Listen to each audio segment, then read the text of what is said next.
बिस्मिल्लाहिर्रहमानिर्रहीम। अच्छा जी, जो टॉपिक डिस्कस करना है आज हमने वो है हमारे पास थायराइड। ठीक है, इसको हम देखते हैं कि हमारे पास थायराइड हार्मोन जो है इसकी फिजियोलॉजी, ठीक है, और इसकी फॉर्मेशन कैसे होगी, क्या क्या फंक्शन ये परफॉर्म करता है, ठीक है, और किस तरह से इसकी रेगुलेशन है, ये सारे हम इस लेक्चर में ये तमाम चीज़ें यहाँ हम डिस्कस करते हैं। ठीक हो गया। तो सबसे पहले हम थायराइड हार्मोन शुरू करने से पहले आपको बताता हूँ मैं कि हमारे पास ये जो थायराइड हार्मोन है ये कहाँ से रिलीज होता है और इसकी फॉर्मेशन जो है वो किस तरह से होती है। तो यहाँ से हम शुरू करते हैं। कल जैसे कि हमने थोड़ा सा पढ़ा था, मैं इधर एक डायग्राम ड्रा करता हूँ। हमारे पास ये है हाइपोथैलेमस पिट्यूटरी एक्सिस, मैंने बनाया हुआ है आपके सामने। ठीक है जी। तो ये आपके पास है हाइपोथैलेमस।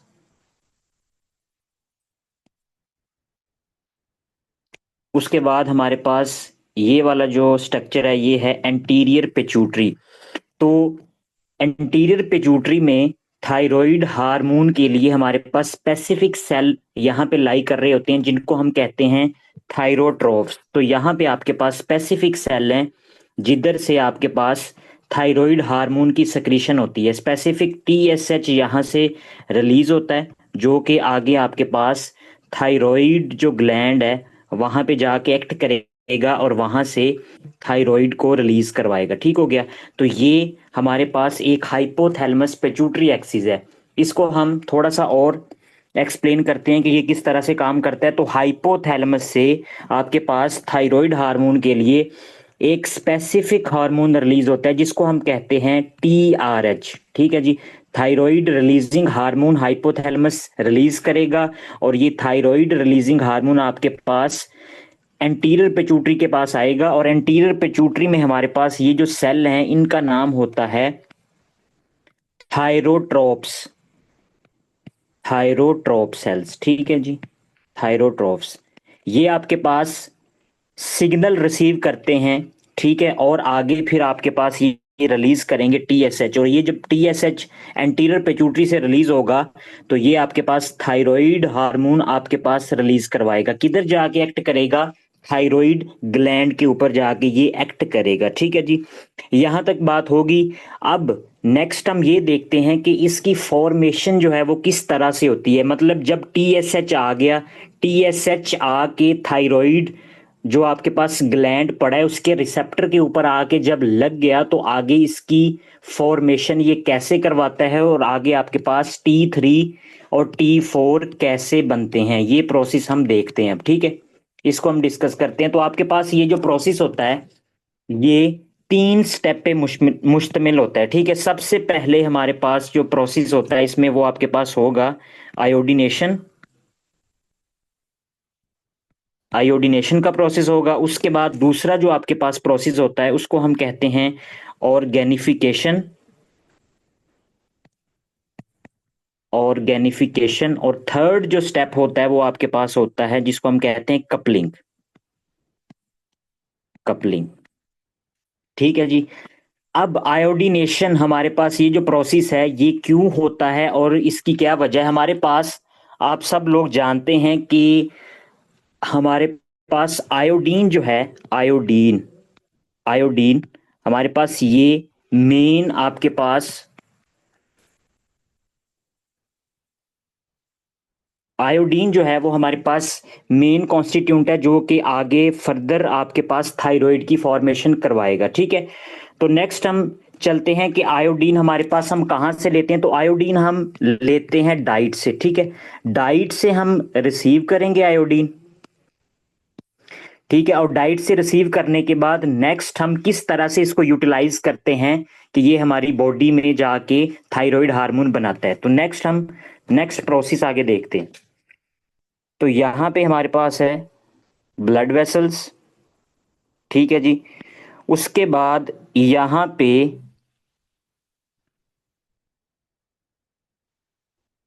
थायराइड हार्मोन जो है वहां पे आपके पास फॉलिकल सेल पड़े होते हैं, बहुत सारे फॉलिकल्स पड़े होते हैं। ये जो आपके पास थायराइड ग्लैंड है, ये थायराइड ग्लैंड है, ये आपके पास कंसिस्ट होता है बहुत से फोलिकल सेल्स के ऊपर कंसिस्ट होता है, मतलब कि बहुत से फोलिकल्स यहाँ पे पड़े होते हैं, ठीक है, जो कि थायराइड हार्मोन बनाने में हेल्पफुल होते हैं। तो ये जो फोलिकल्स हैं ये आपके पास किस तरह से काम करेंगे, तो ये मैंने ब्लड वेसल बनाई और ये आपके पास फॉलिकल्स है। तो यहाँ पे जब डाइट से हम आयोडाइड आयन लेते हैं तो ये आयोडाइड आयन जो है वो आपके पास आता है और ये आपके पास थायराइड ग्लैंड में इंटर हो गया। किस तरह से इंटर होता है, यहाँ पे आपके पास सोडियम आयोडाइड सिम्पोर्टर पड़े होते हैं, जो कि सोडियम और आयोडाइड, मतलब कि सोडियम की हेल्प से ये जो ट्रांसपोर्टर है वो सोडियम की मदद से आयोडाइड को रिसीव करेगा और ये फॉलिकल सेल्स के अंदर आपके पास लेके आ जाएगा, ठीक है, आयोडाइड को। जब ये फॉलिकल सेल के अंदर आ जाएगा तो ये यहाँ पे एक आपके पास फॉलिकल सेल नहीं होता बल्कि बहुत से फॉलिकल सेल पड़े होते हैं और फॉलिकल सेल्स आपके पास नेक्स्ट इस तरह से, ये सारे फॉलिकल सेल्स हैं, ठीक है जी, ये सारे फॉलिकल सेल्स हैं और दरमियान में आपके पास जो फॉलिकल सेल, ये फॉलिकल सेल है, तो इसके दरमियान में जो आपके पास आपको रिमेनिंग स्ट्रक्चर नजर आ रहा है दिस इज कॉल्ड कोलाइड, ठीक है जी, इसको कोलाइडल भी कहा जाता है। और मेन प्रोसेस जो होगा वो ये होगा कि आयोडाइड आयन आएगा, ठीक है, फॉलिकल सेल्स के ये जो एपिथेलियल एरिया है यहां से आपके पास रिसीव होके नेक्स्ट आपके पास कोलाइडल सेल्स, यहाँ पे कोलाइडल एरिया जो है यहाँ पे आएगा और फर्दर जो प्रोसेस होगा वो यहाँ पे आपके पास होगा नेक्स्ट, ठीक है। तो नेक्स्ट हमारे पास आयोडाइड आयन हम ले आए, यहाँ पे आयोडाइड आयन जब आएगा तो ये आगे आपके पास कन्वर्ट हो जाएगा आयोडीन में, मतलब कि किस तरह से इसकी ऑक्सीडेशन हो जाती है। पहले आपके पास देखिए इस पे नेगेटिव चार्ज है और इसके बाद यहाँ पे ये I2 बन गया, मतलब कि आयोडीन बन गया। और आयोडीन किस तरह से बना, यहाँ पे एक आपके पास एंजाइम होता है जिसको हम कहते हैं थायराइड परऑक्सीडेज। थायराइड परऑक्सीडेज क्या करवा देता है, इस आयोडाइड को आयोडीन में कन्वर्ट कर देता है। दो आयोडीन नेगेटिव चार्ज थे और ये कन्वर्ट हो गए आयोडीन में।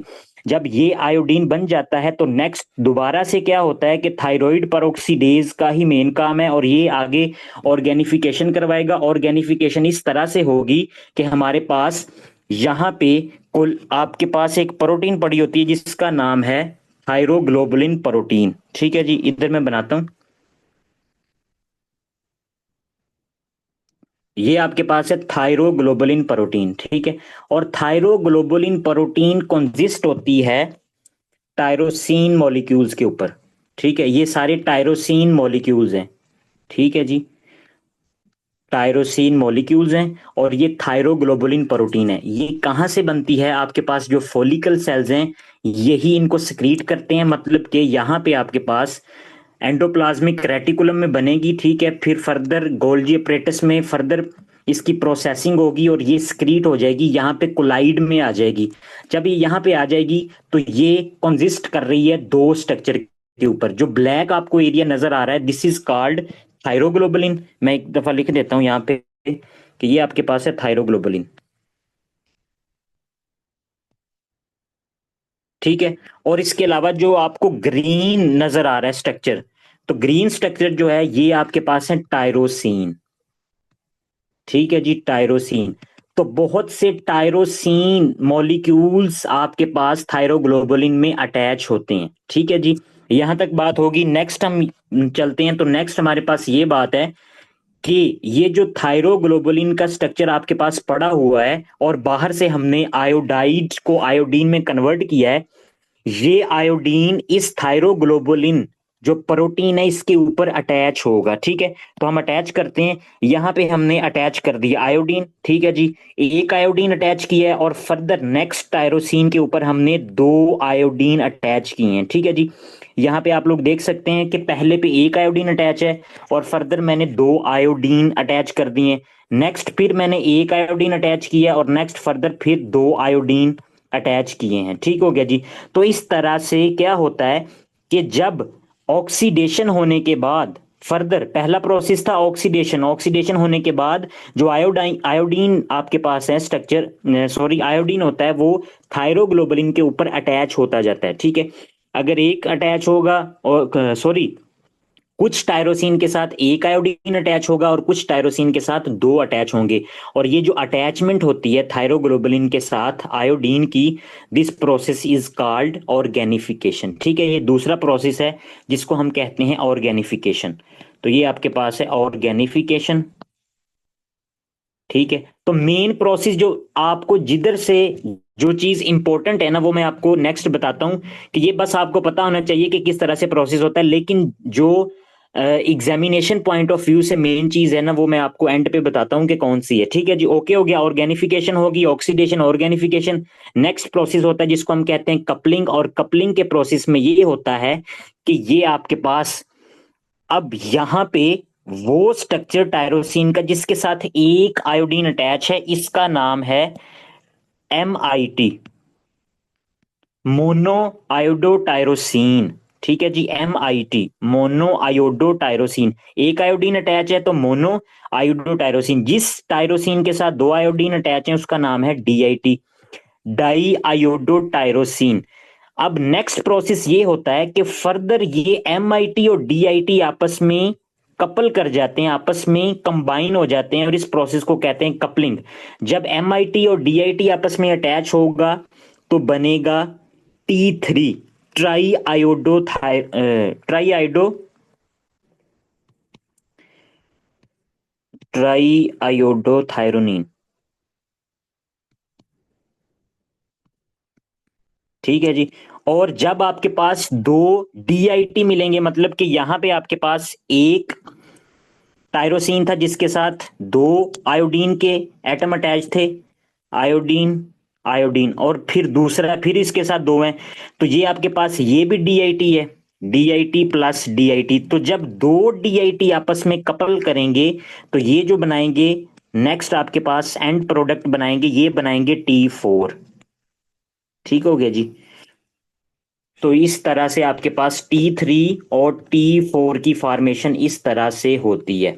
अब यहां पे जो बात आपने याद करनी है वो सिर्फ इतनी याद करनी है कि आपके पास पहला प्रोसेस जो था जिधर से हमने आयोडाइड से आयोडीन बनाया, उसके बाद हमने आयोडीन को टायरोसिन के ऊपर अटैच किया, और फिर आपके पास MIT और DIT को आपस में जैसे ही कंबाइन किया, तो ये तीनों प्रोसेस जो थे वो आपके पास एक जो मास्टर हार्मोन होता है जिसका नाम है thyroid peroxidase, thyroid peroxidase, thyroid peroxidase enzyme है। तो ये आपके पास इंजाइम होता है जो कि ये तीनों प्रोसेस करवाता है। कौन कौन से करवाए इसने, दोबारा से हम लिख देते हैं। ऑक्सीडेशन, ठीक है जी, उसके बाद आपके पास ऑर्गेनिफिकेशन, ठीक है जी, और तीसरा प्रोसेस इसने करवाया कपलिंग, कपलिंग। ठीक है। अब हमारे पास अगर कोई बंदा, किसी बंदे की बॉडी में T3 T4 का लेवल जो है वो ज्यादा हो रहा है, मतलब कि हाइपर थायरॉइडिज्म का पेशेंट है, उसकी बॉडी में T3 ज्यादा हो रहा है, T4 ज्यादा हो रहा है, तो हम ऐसी ड्रग यूज करेंगे जो कि थायराइड परऑक्सीडेज को इनहिबिट कर दे। ठीक है, जैसा कि हमारे पास मैथिमाजोल, मैथिमाजोल, और दूसरी आपके पास जो ड्रग होती है प्रोपाइल थायोयूरासिल, प्रोपाइल थायोयूरासिल। ठीक है, तो ये हमारे पास ड्रग्स हैं जो कि थायराइड परऑक्सीडेज को इनहिबिट इनहिबिट कर देती हैं, तो ये हम यूज करते हैं। ठीक है जी, क्योंकि यहां पे मैंने इसलिए इसको रिलेट किया है कि जब हम फार्मा पढ़ेंगे तो आपको इतना ज्यादा मतलब कि डीप तो नहीं जाएंगे, हम सीधा हम कह दें कि थायराइड परऑक्सीडेज को इनहिबिट करती हैं, तो आपको ये पता होना चाहिए कि ये किस तरह से काम करती हैं। ठीक हो गया जी, यहां तक बात होगी। हम बुक पे आते हैं, बुक पे देखते हैं कि क्या लिखा हुआ है, जो एक्स्ट्रा चीज रह गई है वो हम दोबारा से पढ़ लेते हैं। तो सबसे पहले आप लोग देखें कि ऊपर क्या लिखा हुआ है। उन्होंने कहा है कि आपके पास क्या बनता है, ट्राई आयोडोथायरोनिन और थायरोक्सिन, T4 बनते हैं। ठीक है जी, और ये आयोडीन कंटेनिंग हॉर्मोन्स हैं। ठीक है, जो कि बॉडी के मेटाबॉलिक रेट को कंट्रोल करते हैं। नेक्स्ट हमारे पास आ जाते हैं हम। नेक्स्ट वो ये कह रहा है कि आपके पास फॉलिकल्स ऑफ थायराइड, ये सोर्स इसका कहाँ है कि कहाँ से बनते हैं, फॉलिकल्स में बनते हैं। 5' deiodinase convert T4 to T3 in peripheral tissues. ठीक है जी, ये क्या बात है, ये हम करते हैं। एक बात हमारे पास एक्स्ट्रा अब आ गई जो हमने पहले वहां पे नहीं देखी, तो हम दोबारा देखते हैं कि 5 प्राइम डीआयोडीनेज का क्या काम है, ठीक है। उसके बाद नेक्स्ट हमारे पास वो कह रहा है कि conversion is inhibited by glucocorticoids and beta blockers and propyl thiouracil, ठीक है जी। वो कह रहा है कि ये जो हार्मोन है थायराइड पेरोक्सीडेज, ठीक है, ये जो पेरिफेरल कन्वर्जन, इसके अलावा जो पेरिफेरल कन्वर्जन है 5 प्राइम डीआयोडीनेज, ये वाली जो कन्वर्जन है, ये आपके पास अदर ड्रग्स हैं ग्लूकोकोर्टिकाइड्स, बीटा ब्लॉकर्स और प्रोपाइल थायोयूरासिल, ये भी रोकती हैं। तो अब हम ये लाइन जो है इसको थोड़ा सा एक्सप्लेन करते हैं, फिर दोबारा से इधर आएंगे कि ये आगे हम फिर बाद में देखते हैं कि क्या बात है, ठीक है जी। अब वो ये कह रहा है कि हमारे पास होता इस तरह से है कुछ, कि जब हमने T3 T4 बना लिया, हमने दोनों हॉर्मोन्स बना लिए, ठीक हो गया। तो जब ये दोनों हॉर्मोन्स बना लिए तो आपके पास ये जो T4 है, ये तकरीबन 80% होता है सीरम में, ज्यादातर T4 होता है और बाकी 20% जो होता है वो T3 होता है। बात करने का मकसद ये है कि T4 आपकी बॉडी में ज्यादा बनता है और आपके पास टारगेट ऑर्गन पे जाके ये आपके पास कन्वर्ट होता है T3 में। पहले आपके पास T4 आपके पास ब्लड सर्कुलेशन में जाएगा और जाके जो आपके पास टारगेट सेल है जिधर इसने काम करना है, ये आपके पास सेल है ना, तो यहाँ सेल में जाके आपके पास क्या होगा कि T4 यहाँ पे गया सेल में और जाने के बाद आपके पास कन्वर्ट हो जाएगा T3 में। और यहाँ पे जो आपके पास कन्वर्जन करवाता है T4 to T3, वो आपके पास एंजाइम होता है जिसको हम कहते हैं 5 प्राइम डी आयोडीनेज। ये एंजाइम होता है जो कि T4 की T3 में कन्वर्जन करवाता है। बात करने का मकसद ये है कि आपके पास अगर हम T4 या T3 का स्ट्रक्चर देखें तो हमें पहले ही पता है कि ये आपके पास, अगर मैं कहूं कि ये T4 है, तो T4 के ऊपर आपके पास, आपको पता है कि 4 आयोडीन है, एक आयोडीन, दूसरा, ये जी तीसरा और ये चौथा, 4 आयोडीन है। और उसके पैरेलल अगर हम T3 की बात करें तो T3 के पास आपके पास 3 आयोडीन है, एक, दो और ये 3 आयोडीन है, ठीक है। अब होता कुछ इस तरह से कि ये जो 5 प्राइम डी आयोडीनेज है, ये वाला जो एंजाइम है, ये पता क्या करता है कि ये आपके पास T4 से एक आयोडीन को रिमूव कर देगा, एक आयोडीन को रिमूव कर देगा। जब एक आयोडीन रिमूव कर देगा तो आप ये देखें, पहले ये T4 था, लेकिन जब एक आयोडीन इसमें से रिमूव कर दिया गया तो दोबारा से वो सेम T3 की आपको स्ट्रक्चरली सिमिलर T3 की तरह नजर आ रहा है। तो यही बात है कि 5 प्राइम डी आयोडीनेज क्या करता है कि T4 की कन्वर्जन करवाता है T3 में। उसने वहां पे ये बात लिखी है कि ये जो आपके पास ड्रग है ना प्रोपाइल थायोयूरासिल, ये ड्रग जो है कि ना सिर्फ आपके पास थायराइड पेरोक्सीडेज को इनहिबिट करती है, बल्कि 5 प्राइम डीआयोडीनेज को भी इनहिबिट करेगी। और इसके साथ साथ दूसरी ये बात है कि आपके पास प्रोपेनालोल, ठीक है जी, ये जो ड्रग है, और उसके अलावा आपके पास ग्लूकोकोर्टिकॉइड्स, प्रोपेनालोल और ग्लूकोकोर्टिकॉइड्स, ये जो ड्रग्स हैं इनका भी सेम फंक्शन है और ये भी आपके पास 5 प्राइम डीआयोडीनेज को इनहिबिट करती हैं। मतलब कि हम ये ड्रग्स जो हैं वो हाइपरथायरॉयडिज्म की कंडीशन में यूज कर सकते हैं। क्यों यूज करेंगे? ताकि ज्यादा से ज्यादा कन्वर्जन ना हो T4 की T3 में। जो कि आपके पास मेटाबोलिकली एक्टिव हार्मोन होता है ना, वो T3 होता है। T4 जो होता है वो मेटाबोलिकली एक्टिव नहीं होता, वो सर्कुलेशन में सिर्फ सर्कुलेट करता है और एंड आपके पास टारगेट सेल पे जाके T3 अपना काम करता है। ठीक हो गया जी, यहां तक बात क्लियर होगी। दोबारा से हम बुक पे आते हैं। तो बुक पे नेक्स्ट वो कह रहा है कि आपके पास reverse T3 is a metabolically inactive byproduct of the peripheral conversion of T4 and its production is increased by growth hormone and glucocorticoids। ये आपके पास इस बात का मतलब ये है कि आपका जो T4 है ना, सम हो कुछ ऐसी कंडीशन होती हैं कि जैसे कि मैंने कहा कि ये T4 है और T4 कन्वर्ट हो गया T3 में, ठीक है जी, जो कि आपके पास एक्टिव फॉर्म होती है थायराइड हार्मोन की। वो ये कह रहा है कि बाजुकात ऐसे नहीं होता, बल्कि ये जो T4 है ये कन्वर्ट हो जाता है रिवर्स T3 में। और ये जो काम होता है वो आपके पास कुछ हॉर्मोन्स हैं जो कि इस रिवर्स T3 को इन्हांस करते हैं, जैसे कि आपके पास ग्लूकोकोर्टिकोइड्स आपके पास ये हार्मोन, और उसके अलावा आपके पास ग्रोथ हार्मोन। और सम स्ट्रेस की कंडीशन में, मतलब कि अगर कोई इलनेस है, इलनेस की कंडीशन में कोई बीमारी है तो तब भी जो T4 होगा वो रिवर्स T3 में कन्वर्ट हो जाता है। अब इस बात का मकसद ये है कि बेसिकली रिवर्स T3 जो होता है ना वो आपके पास मेटाबॉलिकली एक्टिव नहीं होता, ठीक है। इसको हम कह सकते हैं कि ये स्लीपिंग फॉर्म है, कि ये सोया हुआ है, ठीक है। अब अगर T4 बहुत ज्यादा है, बॉडी में T4 बहुत ज्यादा है, तो अगर वो T3 में कन्वर्ट होता जाएगा तो आपके पास T3 अपना काम करता जाएगा, मतलब कि बेजल मेटाबॉलिक रेट बढ़ाएगा, बॉडी का मेटाबॉलिज्म बढ़ जाएगा, बाकी जो इसके फंक्शंस हैं, परमिसिव एक्शन है बीटा रिसेप्टर्स के ऊपर, ग्लूकोनियोजेंसिस, तो सारे काम बढ़ जाएंगे। लेकिन ऐसी कंडीशन में क्या होता है कि इसको बॉडी को हेल्प करने के लिए कि बॉडी से स्ट्रेस थोड़ा कम हो, इलनेस है, तो आपके पास क्या हो कि बॉडी T3 से सारे फंक्शन परफॉर्म ना करे, तो ऐसी कंडीशन में क्या होता है कि बॉडी में T4 जो होता है वो रिवर्स T3 में कन्वर्ट हो जाता है। ठीक हो गया जी। तो ये जो काम होता है वो ग्लूकोकोर्टिकॉइड्स, ग्रोथ हार्मोन और इलनेस की कंडीशन में ये कंडीशन हो जाती है। ठीक है जी। अच्छा, नेक्स्ट हमारे पास आगे हम चलते हैं। तो आगे जो बातें हैं वो हमने पढ़ ली हैं। Function of thyroid peroxidase include oxidation कैसे होती है, organification, coupling of mono iodotyrosine कैसे होगी, डाईआयोडोटायरोसिन ओके हो गया जी। Inhibited by PTU and methimazole, propyl thiouracil इसको इनहिबिट करता है और मेथिमाजोल इनहिबिट करता है। प्रोपाइल थायोयूरासिल और उसके अलावा ग्लूकोकोर्टिकॉइड्स और बीटा ब्लॉकर, ठीक है। ये सारी जो ड्रग हैं ये इसके अलावा आपके पास 5' डी आयोडीनेज को भी कन्वर्ट करती हैं। वही बात है, DIT प्लस DIT T4 बनेगा, DIT प्लस MIT T3 बनेगा। ठीक है जी। नेक्स्ट हमारे पास है वुल्फ चेकऑफ इफेक्ट। तो वुल्फ चेकऑफ इफेक्ट क्या है, इसको हम देखते हैं जी। थोड़ी सी स्पीड आहिस्ता करें या ठीक है।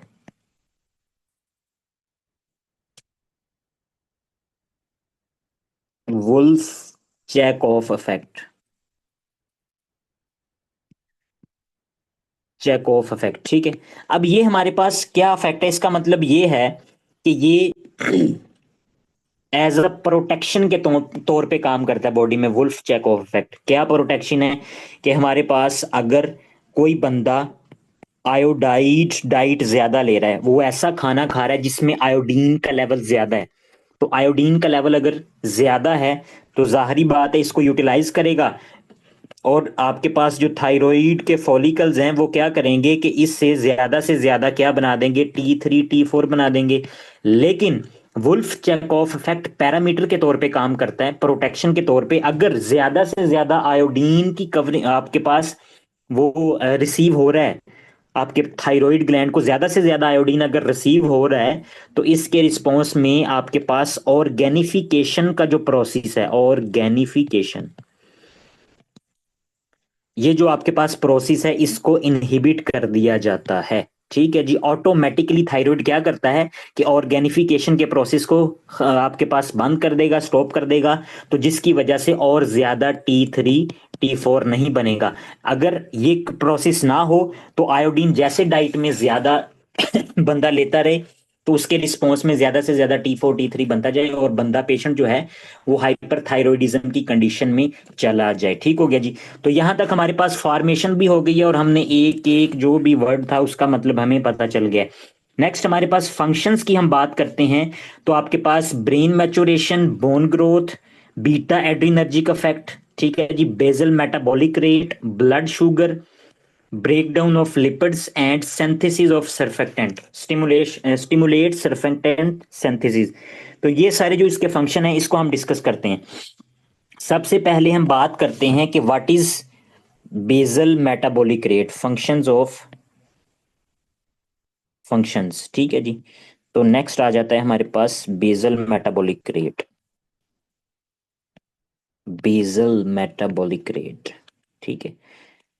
आपको मैंने कल बताई थी एक चीज कि जो हमारे पास थायराइड हार्मोन है ना ये लिपोफिलिक इन नेचर है, लिपोफिलिक इन नेचर। इसका क्या मतलब है कि हमारे पास ये जो हार्मोन है वो अगर कोई सेल है ना तो सेल की मेम्ब्रेन क्रॉस करेगा और आपके पास DNA के रिसेप्टर के ऊपर जाके लगेगा और वहां से आपके पास ये ट्रांसक्रिप्शन फैक्टर रिलीज करवाएगा और जीन की मॉड्यूलेशन करवाता है, तो मतलब कि स्पेसिफिक प्रोटीन को रिलीज करवाता है।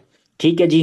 प्रोटीन्स आपके पास ट्रांसपोर्टर भी हो सकते हैं, कुछ भी हो सकते हैं, जिनको ये क्या करवाएगा, इन्हांस करवा देगा, उनकी नंबर में उनकी तादाद को इंक्रीज कर देगा। बेसल मेटाबॉलिक रेट वो आपके पास रेट है कि मतलब जैसे कि अगर कोई बंदा स्टेटिक है, स्टेबल है, जैसे कि आप लोग नॉर्मल बैठे हैं लेकिन आपकी बॉडी में मेटाबॉलिज्म हो रहा है, मतलब कि एटीपी यूटिलाइज हो रही है, आपके सेल्स को एटीपी चाहिए और एटीपी प्रॉपर बन रही है और वो आपके सेल उसको यूटिलाइज कर रहे हैं, ठीक है।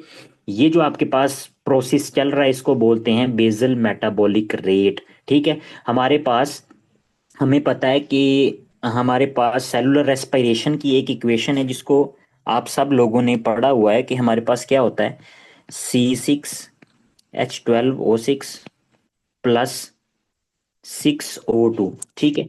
और ये हमारे पास क्या बना देती हैं, आगे नेक्स्ट बनता है हमारे पास 6CO2 प्लस H2O, ठीक है, प्लस ATP और प्लस हीट, ठीक है। अब हमारे पास ये जो हमारे पास ग्लूकोज मैंने कहा कि C6H12O6 है और ऑक्सीजन है, ये हमारे सेल्स कॉन्टिन्यूसली इन ये आपके पास यूटिलाइज कर रहे हैं और नेट प्रोडक्ट क्या बना रहे हैं, नेट प्रोडक्ट एक ही है कि वो एटीपी बना के हमें दे रहे हैं कि भाई एटीपी जो है ना उसको यूटिलाइज करो ताकि आप प्रॉपर फंक्शन कर सकें।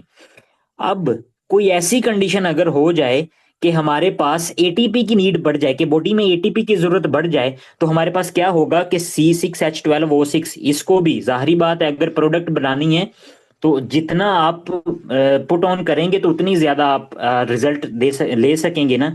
तो इसीलिए अगर एटीपी की डिमांड बढ़ गई तो आपके पास आपको ज्यादा ग्लूकोज चाहिए, ठीक है, आपको ज्यादा ऑक्सीजन चाहिए। तो नेक्स्ट हम डिस्कस करते हैं कि कौन सी ऐसी कंडीशन है कि जिसकी वजह से आपकी बॉडी में एटीपी की जो डिमांड है वो इंक्रीज हो जाती है।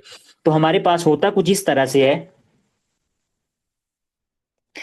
कि थायराइड हार्मोन ये आपके पास सेल में आया और सेल में आपके पास इसने क्या किया कि अपने रिसेप्टर के ऊपर आगे लगा, ठीक है जी, T3 यहाँ पे लगा और इसने आगे ट्रांसक्रिप्शन फैक्टर से डिफरेंट आपके पास प्रोटीन की फॉर्मेशन करना शुरू कर दी। और ये जो प्रोटीन है, ये प्रोटीन कौन सी प्रोटीन इसने बनाई, इसने बनाई सोडियम पोटाशियम एटीपेज प्रोटीन बनाना शुरू कर दी। ये सारी की सारी सोडियम पोटाशियम एटीपेज प्रोटीन बनी। अच्छा, जब इनकी ये जो प्रोटीन है आपके पास ये है सोडियम, सॉरी छोटा लिखता हूँ, ठीक है जी, सोडियम पोटाशियम एटीपेज। एटीपेज आपके पास ये बेसिकली ये प्रोटीन्स आपके पास ट्रांसपोर्टर होते हैं कि जो कि सेल मेम्ब्रेन पे प्रेजेंट होते हैं। तो ये आपके पास इंक्रीज कर देता है इन ट्रांसपोर्टर्स को। जब ये ट्रांसपोर्टर इंक्रीज हो जाएंगे तो इनका काम क्या होता है कि ये सोडियम और पोटाशियम इनकी ट्रांसपोर्ट को बढ़ा देते हैं, ठीक हो गया। लेकिन मेन मकसद ये है कि ये एटीपी एटीपी का यूज करते हैं, एटीपेज, सोडियम पोटाशियम एटीपेज, ठीक है जी।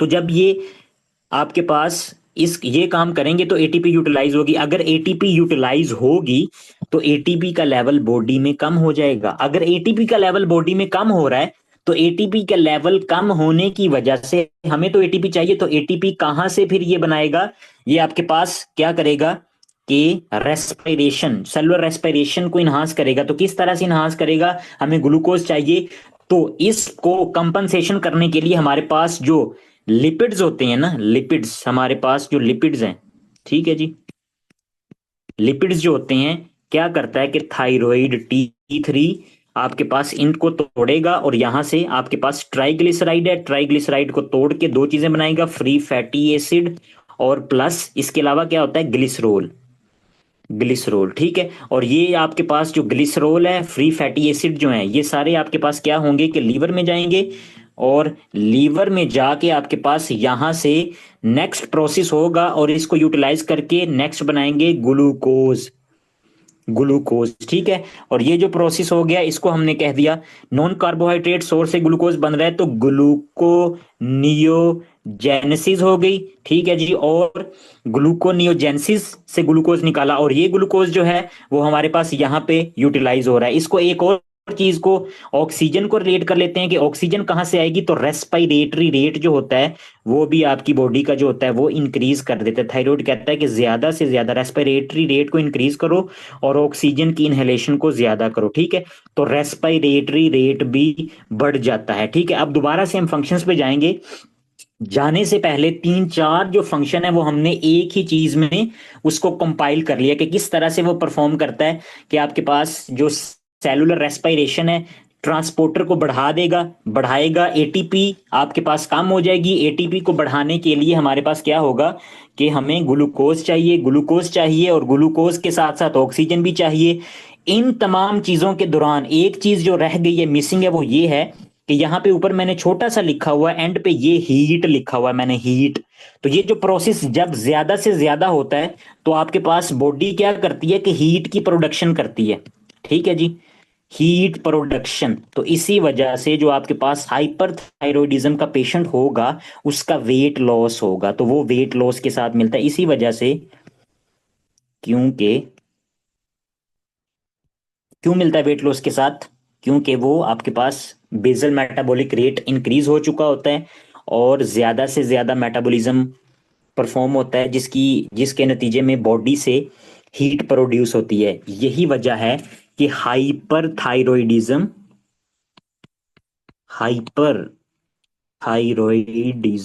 ये जो पेशेंट होगा हाइपर थायरॉइडिज्म का, ये आपके पास एपिटाइट इंक्रीज होगी इस बंदे की, एपिटाइट, ठीक है।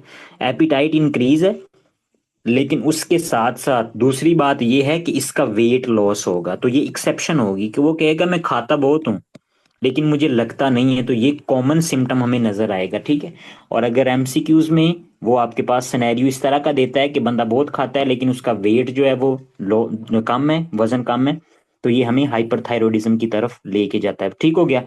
अच्छा जी, नेक्स्ट हमारे पास इसका नेक्स्ट फंक्शन ये है कि लीवर पे, एक तो ये इसने काम कर दिया कि ये आपके पास ग्लूकोनियोजेंसिस होगी, वो हमने देख ली कि कैसे आपके पास लिपोलाइसिस होती है, और लिपोलाइसिस होने की वजह से आपके पास ग्लिसरॉल फैटी एसिड्स आते हैं और वो आपके पास ग्लूकोज में कन्वर्ट हो जाते हैं। नॉन कार्बोहाइड्रेट सोर्स से ग्लूकोज बनाया, इस प्रोसेस को कहते हैं ग्लूकोनियोजेनेसिस।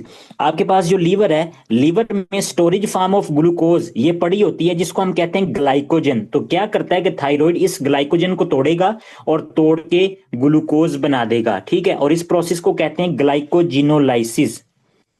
ये थी ग्लाइकोजन, और ग्लाइकोजन को तोड़ा है, तोड़ के ग्लूकोज बना दिया, और ये प्रोसेस आपके पास कहलाता है ग्लाइकोजिनोलाइसिस, ठीक है जी। तीन चीजें हमने पढ़ ली, ये ग्लाइकोजिनोलाइसिस हमें पता चल गया, ठीक है जी। यहाँ पे ग्लूकोनियोजेंसिस, और यहाँ पे आपके पास जो लिपिड्स हैं वो टूट रहे हैं और वहां से निकल रहे हैं, तो इस प्रोसेस को कहते हैं लिपोलाइसिस। लिपोलाइसिस हो गया, और यहाँ पे बेसल मेटाबॉलिक रेट किस तरह से इंक्रीज होता है वो भी हमें पता चल गया, ठीक है। नेक्स्ट हमारे पास हार्ट पे इसका क्या इफेक्ट है, तो हार्ट हार्ट पे हम देखते हैं, ठीक है जी। तो हार्ट पे हमारे पास होता कुछ इस तरह से, क्या ये आपके पास बीटा एडिनर्जिक रिसेप्टर की जो एक्टिविटी है ना, उसके परमिसिव एक्शन, मतलब कि ये इन्हांस करता है। आपके पास बीटा वन रिसेप्टर हार्ट पे पड़े होते हैं, ठीक है जी। एडिनर्जिक रिसेप्टर होते हैं जो कि हार्ट की कॉन्ट्रैक्टिलिटी को इंक्रीज करते हैं। तो T3 T4 क्या करेगा कि ये हार्ट पे आएगा और बीटा वन रिसेप्टर को और ज्यादा स्टिमुलेट करेगा, ठीक है। जिसके नतीजे में आपके पास क्या होता है कि हार्ट रेट इंक्रीज हो जाता है, ठीक है जी।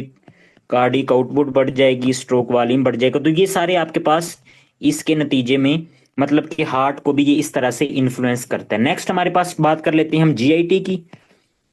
तो जीआईटी पे इसका क्या इफेक्ट है, तो जीआईटी में हमारे पास क्या होता है कि जीआईटी की मोटेलिटी को इनहांस करता है, इंक्रीज मोटेलिटी, मोटेलिटी जीआईटी की मोटेलिटी को इनहांस करता है, ठीक है जी।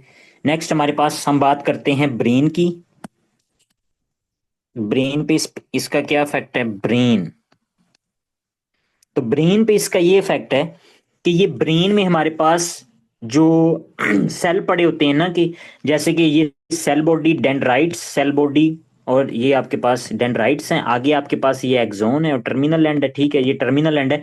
तो यहाँ पे आपके पास से एक स्पेसिफिक प्रोटीन पड़ी होती है, माइलिन, माइलिन शीथ, ठीक है जी।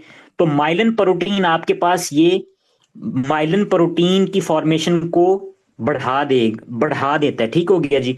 तो माइलिन अगर बढ़ेगी तो न्यूरोनल ट्रांसमिशन जो होगी वो और ज्यादा इंक्रीज हो जाएगी, बेस्ट हो जाएगी। तो इस वजह से आपके पास इसके अलावा ये ब्रेन की मैचुरेशन में भी हेल्पफुल होता है। ठीक है, माइलिनेशन करवाता है, ब्रेन की मैचुरेशन करवाता है। बोन पे हम इसका इफेक्ट देख लेते हैं।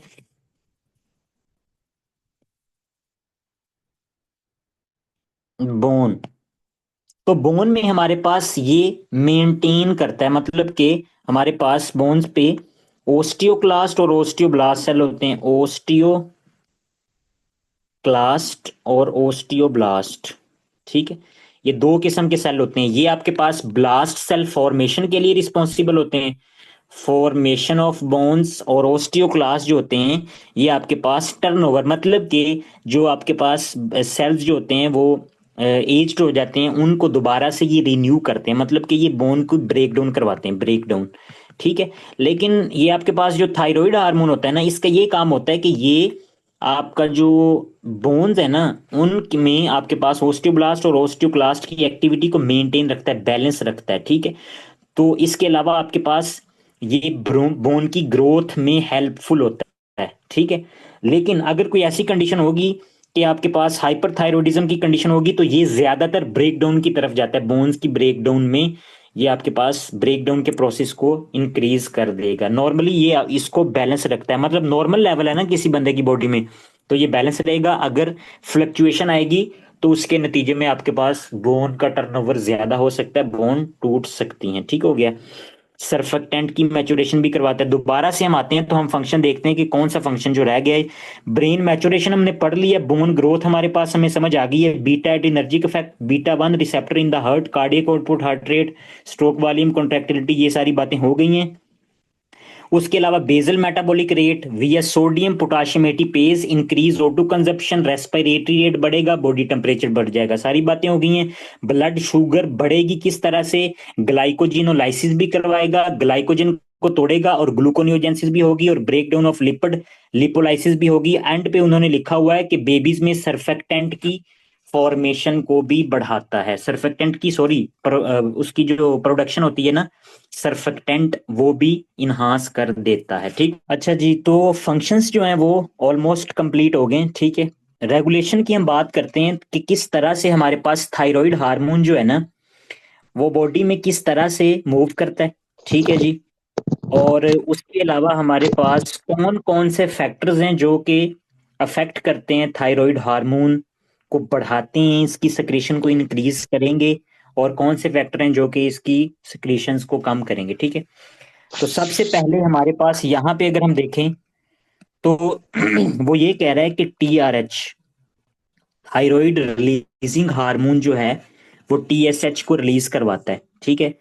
TRH जो है वो हमें पता है कि हाइपोथैलेमस से रिलीज होता है।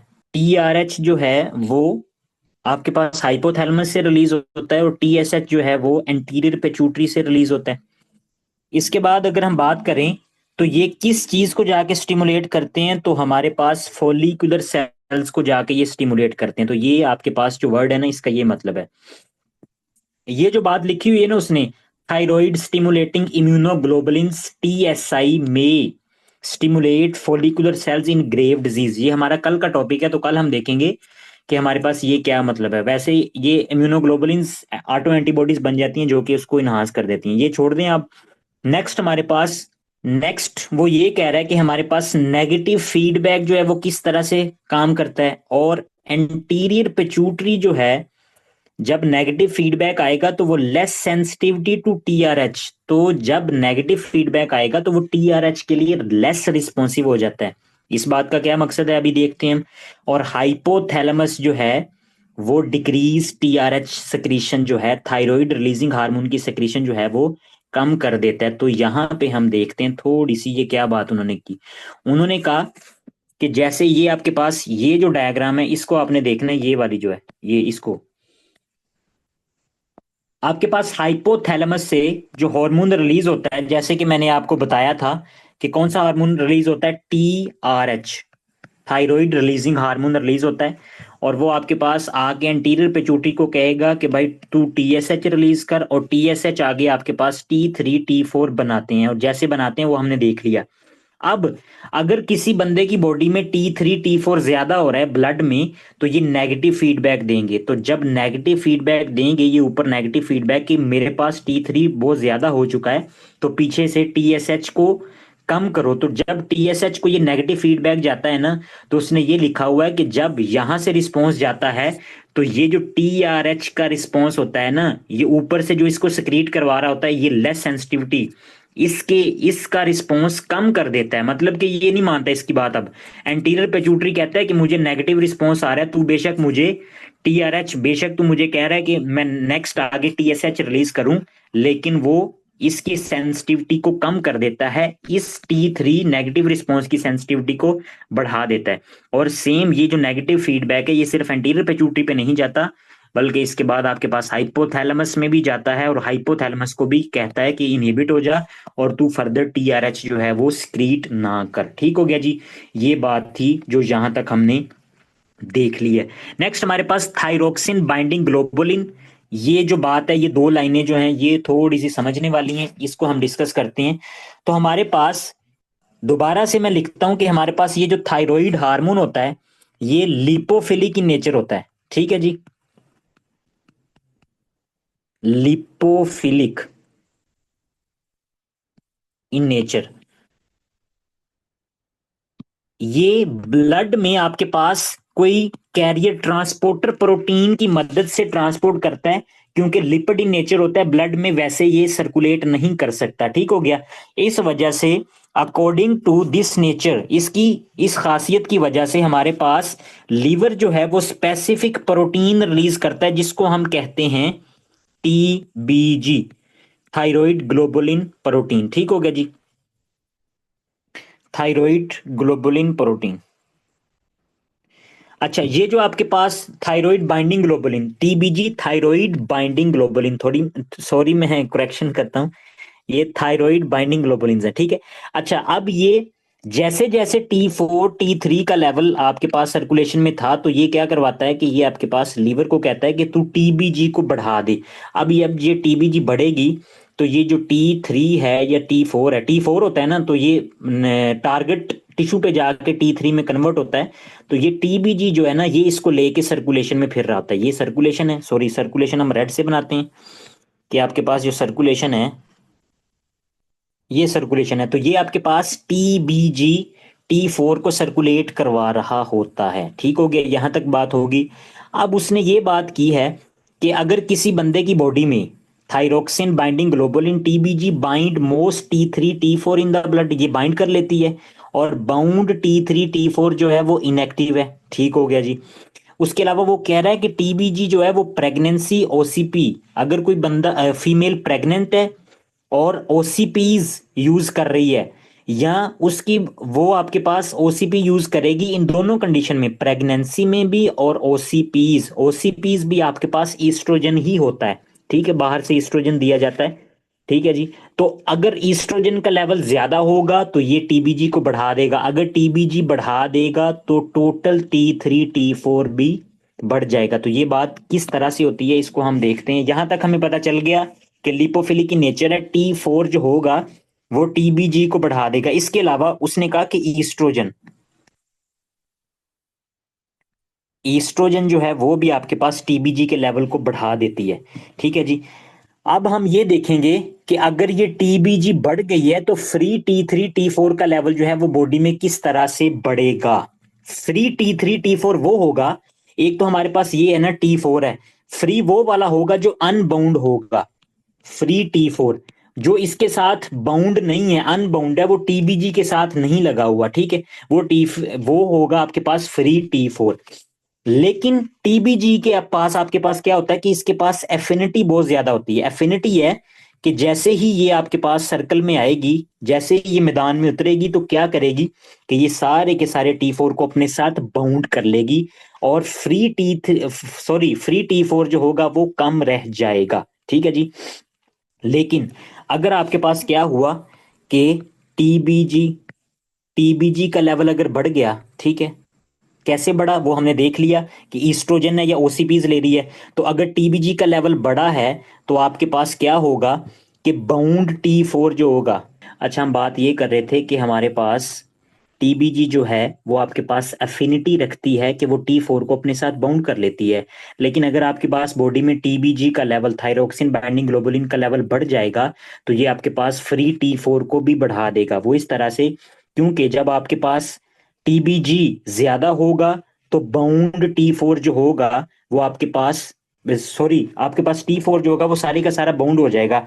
लेकिन आपके पास जो पीछे फ्री T4 है ना, जो अनबाउंड है, फ्री टी फोर जो है वो कम हो जाएगा। सारे का सारा जो T4 है वो तो इसने अपने साथ बाइंड कर लिया, ठीक है, ये सारा बाउंड हो गया, लेकिन पीछे जो फ्री T4 था वो कम हो गया। और ये जो फ्री T4 होता है ये रिस्पॉन्सिबल होता है नेगेटिव फीडबैक के लिए। इधर हम पिट्यूटरी बनाते हैं, ठीक है जी।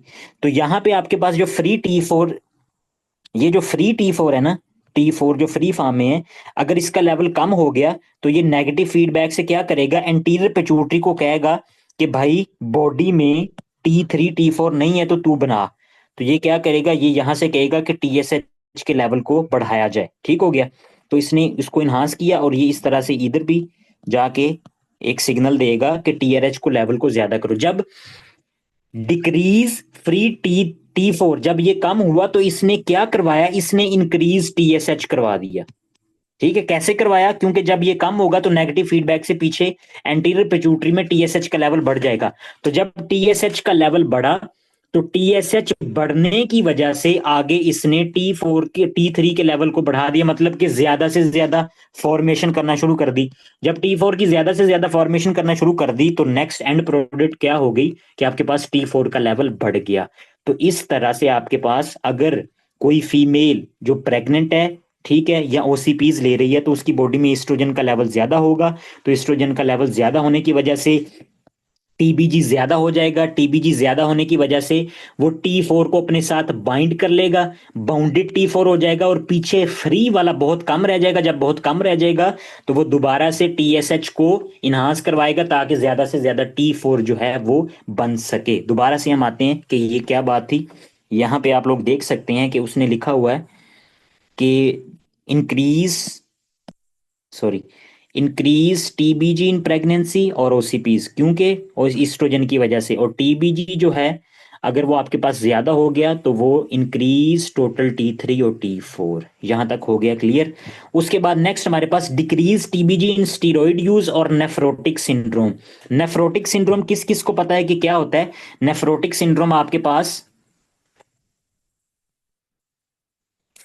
नेफ्रोटिक सिंड्रोम एनीवन, कोई बताना चाहता है? नेफ्रोटिक सिंड्रोम में आपके पास क्या हो जाएगा कि प्रोटीन यूरिया, ठीक है जी, कि ज्यादा से ज्यादा प्रोटीन जो होंगी, यहां तक कि बस आप समझें, आगे नेक्स्ट नहीं देखना क्योंकि हम बाद में इसको डिटेल में पढ़ेंगे। प्रोटीन यूरिया हो जाएगा जी पेशेंट को। अगर प्रोटीन यूरिया होगा मतलब कि प्रोटीन का मतलब, प्रोटीन और यूरिया का मतलब है कि यूरिन में ज्यादा प्रोटीन आ रही है, तो प्रोटीन यूरिया। तो टीबीजी जो थी वो नेचर में क्या थी, वो आपके पास प्रोटीन थी। तो अगर ज्यादा से ज्यादा यूरिन में स्क्रीट हो रही हैं प्रोटीन्स तो बॉडी में तो कम रह जाएंगी। तो इस वजह से अगर टीबीजी कम है तो आपके पास T3 T4 का लेवल भी कम हो जाएगा। और दूसरी चीज उसने लिखी हुई है कि स्टीरॉइड यूज करने की वजह से, स्टीरॉइड्स स्टीरॉइड्स यूज करने की वजह से भी टीबीजी का लेवल कम हो जाएगा।